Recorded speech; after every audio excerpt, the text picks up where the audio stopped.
नमस्कार, मैं Prahlad Kumar Meena, associate professor political science, BSR government arts college Alwar. इस ई क्लास में आप सभी का स्वागत है। यह video B honours part 3 paper 9 पाश्चात्य राजनीतिक विचारक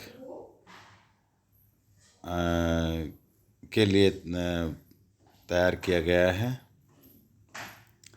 इससे पहले के वीडियो में हम निकोलो मैकियावेली के राजनीतिक विचारों के संदर्भ में चर्चा कर रहे थे, और इससे पहले के वीडियो में हमने निकोलो मैकियावेली के जीवन परिचय, अपने का शिशु या प्रतिनिधि, राजनीति विज्ञान का ज्ञान को यथार्थवादी दृष्टिकोण देना, धर्म और नैतिकता को राजनीति से पृथक करना आदि और राजा के कार्य संबंधी विचारों की चर्चा हमने पिछले वीडियो में की है। आज का जो हमारा टॉपिक है, जो महत्वपूर्ण टॉपिक है कि मैकियावेली आधुनिक राजनीतिक चिंतन का जनक माना गया है, और ऐसा क्यों, मैकियावेली के रचनाओं में या उसके विचारों में ऐसा क्या था कि उसको आधुनिक राजनीतिक चिंतन का जनक कहा गया है, जबकि राजनीतिक विज्ञान के जनक के रूप में अरस्तु को माना गया है, और आधुनिक राजनीतिक चिंतन का जनक मैकियावेली को कहा गया है। मैकियावेली को हालांकि अपने का शिशु भी कहा है, और यथार्थवाद का जन्मदाता, व्यवहारिक दृष्टिकोण का यथार्थवादी दृष्टिकोण जो उसने अपनाया, उसका जनक भी कहा गया है। इस संदर्भ में हमने पहले के विचारों में चर्चा की है। अब हम आधुनिक राजनीतिक चिंतन का जनक, जो कार्य उनके द्वारा किए गए, जो विचार उनके द्वारा राजनीतिक विज्ञान में बताए गए, उनके आधार पर उनको राजनीतिक विज्ञान का, आधुनिक राजनीतिक विज्ञान का या चिंतन का जनक कहा गया है, या उनकी राजनीतिक चिंतन को मैकियावेली की देन। राजनीतिक दर्शन में मैकियावेली को अपने युग का शिशु कहने के साथ साथ आधुनिक युग का जनक भी कहा जाता है। वस्तु स्थिति यह है कि मैकियावेली पुनर्जागरण के शिशु हैं, और पुनर्जागरण आधुनिकता का प्रारंभ है। प्रोफेसर डैनिंग के शब्दों में, यह कला कि वह आधुनिक युग का आरंभ करता है, उसी प्रकार सही है जैसे यह कहना कि वह मध्य युग को समाप्त करता है। यानी कि प्रोफेसर डैनिंग के शब्दों में अगर हम राजनीतिक चिंतन को मैकियावेली की देन या आधुनिक राजनीतिक चिंतन का जनक के संदर्भ में समझें, तो ये कहना कि आधुनिक युग का आरंभ करता है कौन? मैकियावेली, उसी प्रकार सही है जैसे ये कहना कि वह मध्य युग को समाप्त करता है। मतलब मैकियावेली के विचारों के साथ ही पुनर्जागरण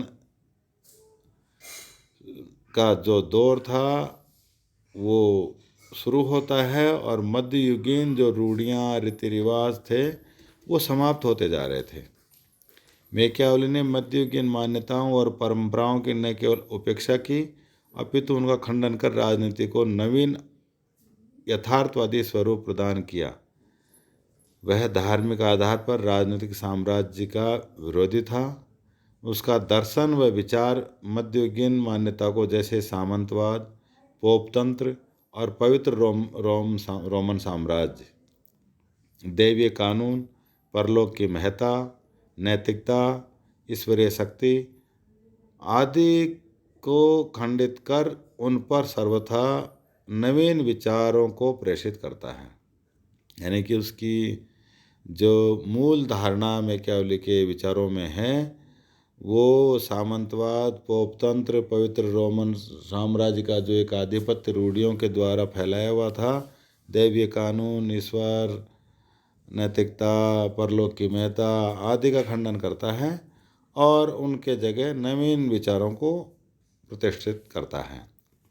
यद्यपि कुछ विचारकों का कहना है कि आधुनिक युग के पिता का स्थान दार्शनिक बोधा को प्राप्त होना चाहिए, क्योंकि दार्शनिक बोधा ने ही सर्वप्रथम आधुनिक राष्ट्रीय राज्यों की मूल विशेषता संप्रभुता को स्पष्ट रूप से परिभाषित किया। परंतु मैकियावेली को आधुनिक युग का प्रवर्तक मानने का सबसे बड़ा कारण यह है कि वह प्रथम व्यक्ति था जिसने व्यवहारिक राजनीति पर जो विचार प्रकट किए उनका पालन लगभग आज सभी राजनीतिज्ञों द्वारा किया जा रहा है। जबकि बोधा वह पहला राजनीतिक विचारक था जिसने राज्य का आधुनिक रूप में सैद्धांतिक विवेचन किया। इसके अतिरिक्त बोधा के विचारों पर मध्ययुगीन प्रभाव देखा जा सकता है। कुछ विचारक ये इस सेंटेंस में ये बताया गया है कि कुछ विचारक आधुनिक राजनीतिक युग के पिता का स्थान राजनीतिक विचारक बोधा को मिलना चाहिए, लेकिन कुछ बातें ऐसी रही कि उनके विचारों में मध्य युग के प्रभाव को देखने के कारण वो स्पष्टतया आधुनिकता की ओर अपने विचार प्रकट नहीं कर पाए। हालांकि संप्रभुता की बात सबसे पहले उन्होंने की, लेकिन उसको स्पष्ट रूप से परिभाषित उनके द्वारा नहीं किया गया। इस संदर्भ में हम जो आज का हमारा टॉपिक है, मैकियावेली को आधुनिक युग का जनक कहते हैं, उसके जो आधार हैं उनका जो पहला आधार है राष्ट्रीय राज्य का संदेशवाहक। मैकियावेली राष्ट्रीय राज्यों का संदेशवाहक माना गया है। आधुनिक युग के प्रारंभ में एक महत्वपूर्ण राजनीतिक परिवर्तन हुआ। पवित्र रोमन साम्राज्य तथा पोपतंत्र दोनों की शक्ति व सम्मान कम हो गया और यूरोप में शक्तिशाली राज्यों का उदय हुआ। इन राज्यों ने निरंकुश राजनीतिक शक्ति अपने हाथों में ले ली तथा धर्म की सत्ता को समाप्त कर दिया। डायल के शब्दों में मैकियावेली प्रथम विचारक था जिसने राष्ट्रीय राज्य के लक्षणों की विवेचना और विश्लेषण किया और इस राजनीतिक सावयव की धारणा को जन्म देने की चेष्टा की। वह अपने समय के राष्ट्रीय राज्यों जर्मनी, स्पेन, फ्रांस, इंग्लैंड को बड़े सम्मान से देखता था। यानी कि उसको आधुनिक युग का जनक कहने के जो आधार हैं उनमें सबसे पहला यह है कि वो राष्ट्रीय राज्यों का संदेशवाहक था। नंबर 2, राज्य की आधुनिक स्थिति का निरूपण। आधुनिक युग का एक प्रमुख लक्षण राज्यों को प्राप्त महत्वपूर्ण स्थिति है और अरस्तु के बाद मैकियावेली सबसे पहले राजनीतिक विचारक हैं जिन्होंने राज्य की महत्वपूर्ण स्थिति का निरूपण किया है। मैकियावेली ने राज्य की महत्ता को इस सीमा तक प्रभावित किया है कि उसे एक प्रकार से साध्य ही बना दिया। यानी कि राज्य को साध्य के रूप में स्थापित अरस्तु मैकियावेली द्वारा ही किया गया। मैकियावेली ने सबसे पहले यह बताया कि राज्य एक सर्वोपरि सत्ता है जिसकी अधीनता से ही अन्य सारी संस्थाएं और संगठन फल फूल सकते हैं। समाज की अन्य सभी छोटी बड़ी संस्थाएं राज्य की अधीनता में रहकर ही अपना कार्य सुरक्षित ढंग से कर सकती हैं और राज्य के हित में ही अपना हित समन्वित कर आगे बढ़ सकती हैं। जो नंबर 3 पर जो आधार है वो है प्रथम राजनीतिक वैज्ञानिक। कैटलिन के अनुसार मैकियावेली प्रथम राजनीतिक वैज्ञानिक था। अरस्तु की अपेक्षा कैटलिन यदि मैकियावेली को पहला राजनीतिक वैज्ञानिक मानता है तो इसलिए कि अरस्तु ने राजनीति के सैद्धांतिक पक्ष को वैज्ञानिक रूप दिया है और मैकियावेली ने व्यवहारिक पक्ष को वैज्ञानिक रूप दिया है। मैकियावेली तो राज्य के लिए काल्पनिक व आध्यात्मिक साध्यों में विश्वास नहीं करता था, वह तो व्यवहारिक राजनीति में उपयोगी साधनों का समर्थक था। वह राजनीति दार्शनिक नहीं, राजनीतिक यथार्थवादी था।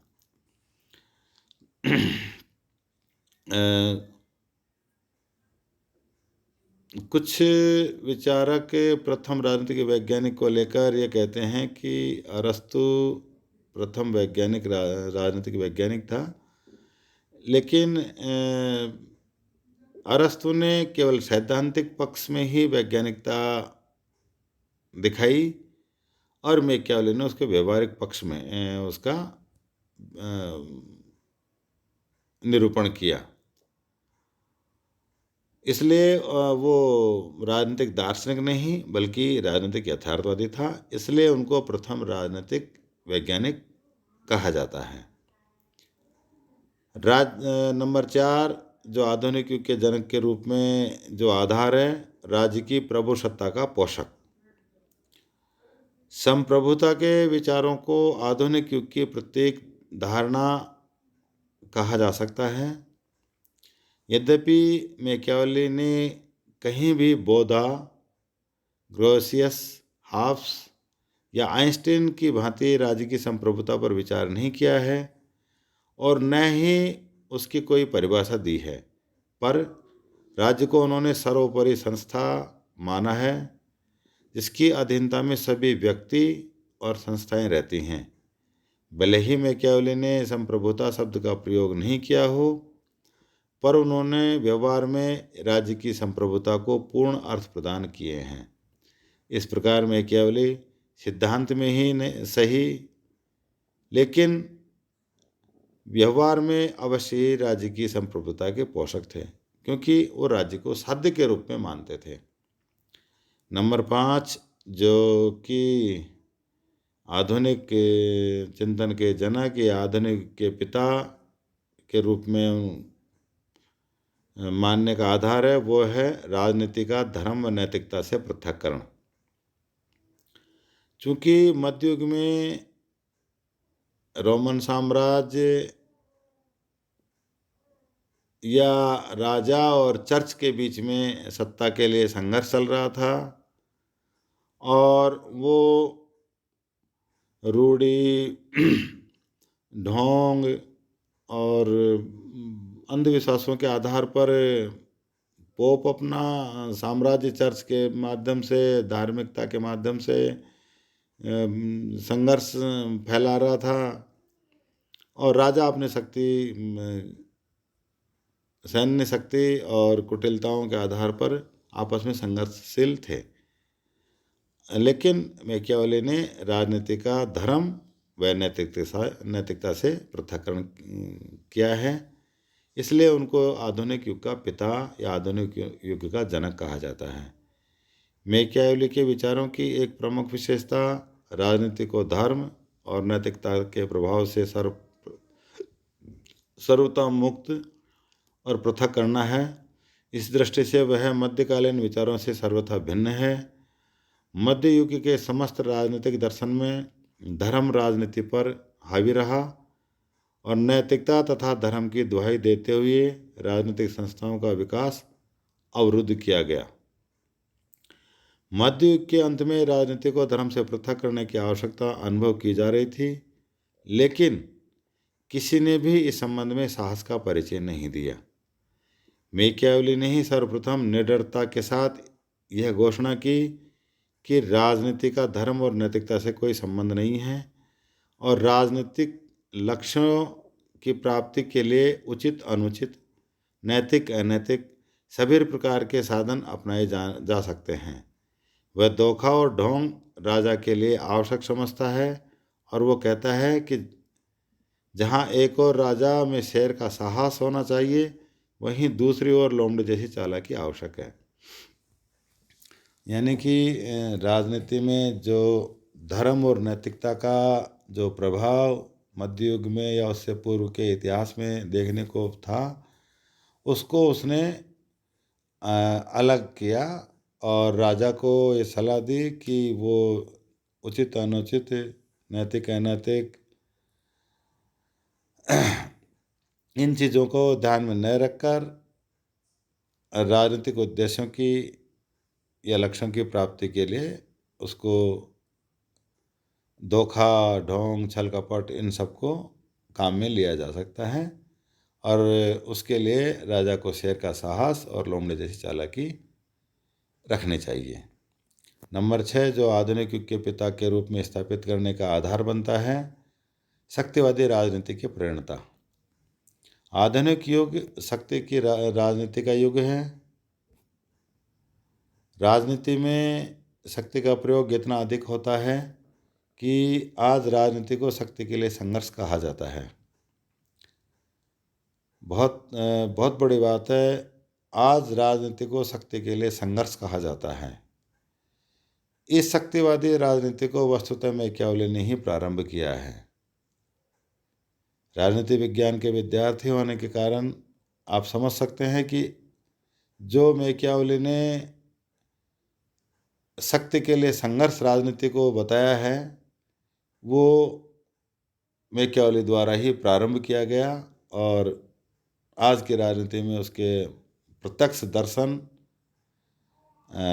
राजनीति में देखने को मिलते हैं। संभवतः वह प्रथम विचारक है जिसने स्पष्ट शब्दों में बल प्रयोग को राज्य का आधार बताया है।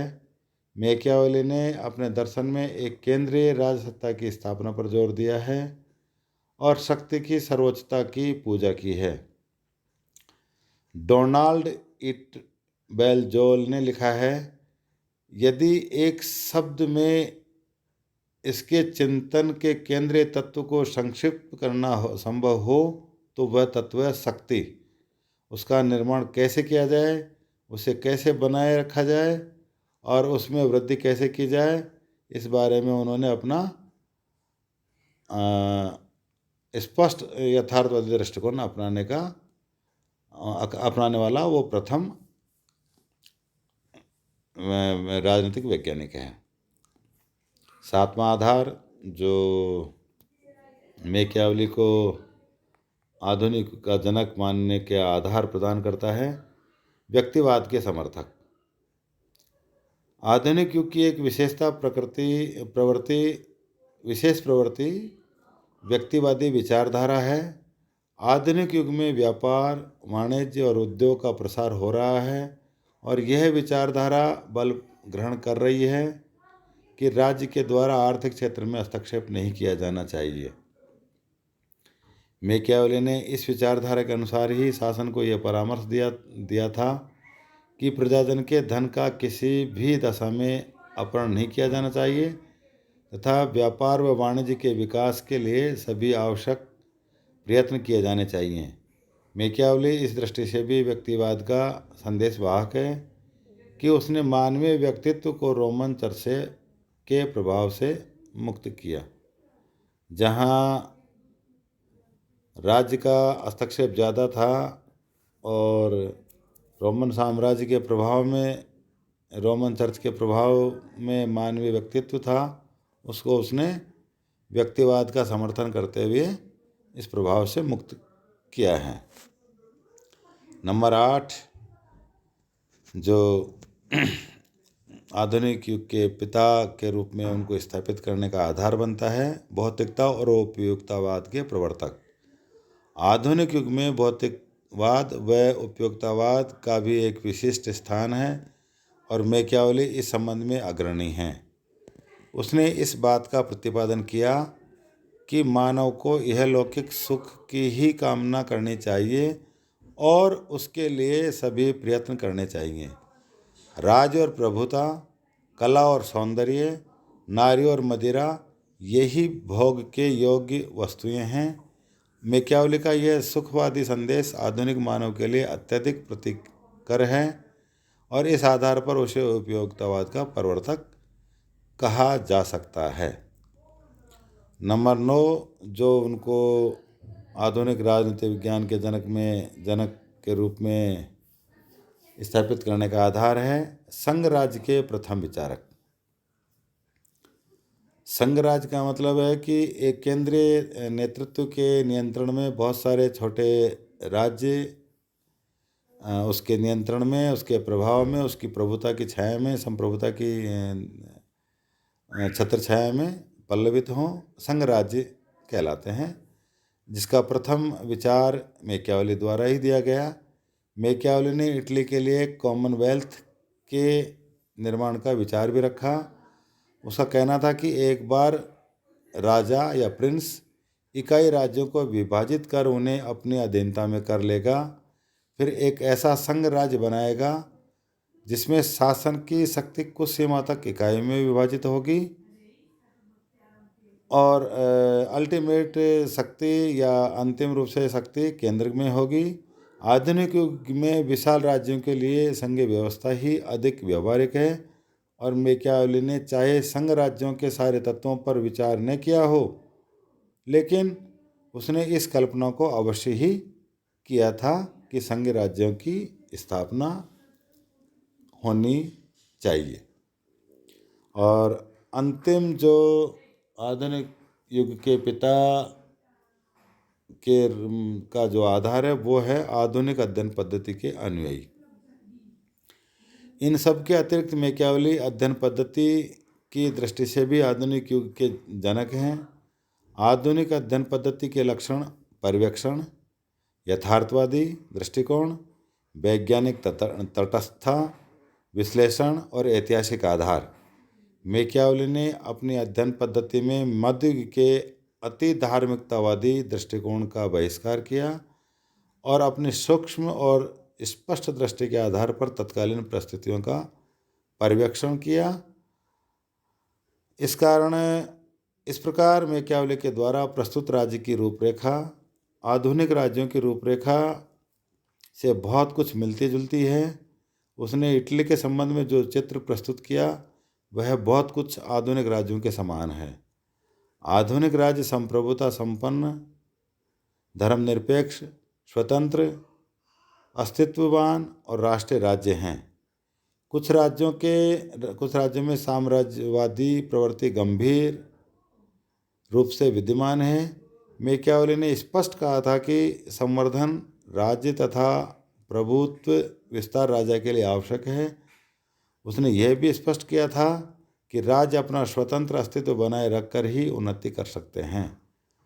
W.T. जॉन्स कहते हैं कि मैकियावेली किसी भी अन्य व्यक्ति की अपेक्षा और इस तथ्य के बावजूद कि वह कठिनाइयों से ही राजनीतिक सिद्धांतवादी है, आधुनिक दर्शन का जनक है।